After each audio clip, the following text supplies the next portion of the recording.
मुरबाड तालुक्यातून या महिला आलेल्या आहेत 3-4 गावांमधनं आणि साधारण 28 प्रकारच्या भाज्यांचं प्रदर्शन इथे मांडलेलं आहे।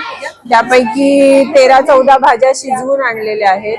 भाकरी भाजीची विक्री पण इथे होतीये, कच्च्या भाज्यांच्या जुड्या पण विकल्या जात आहेत। आणि या सगळ्याच्या मागे उद्देश हा आहे की जंगलामध्ये निसर्गतः कोणत्याही रासायनिक खता फवारणीच्या शिवाय उत्तम प्रकारचं अन्न मिळतं आणि त्या भागात राहणाऱ्या आदिवासींकडे त्याचं ज्ञान आहे, याची देवाणघेवाण शहरी लोकांबरोबर व्हावी यासाठी हा कार्यक्रम दरवर्षी आपण करतो।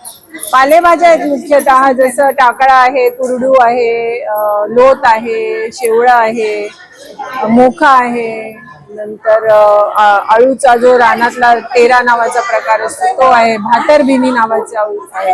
खूप आहेत, म्हणजे आता 28 प्रकारच्या भाज्या मला तोंडी सांगणं कठीण आहे, पण प्रदर्शनही लावलंय आणि इकडे विक्रीलाही त्यातल्या ज्या आता शिल्लक आहेत त्या भाज्या तुम्हाला दिसतातच आहे।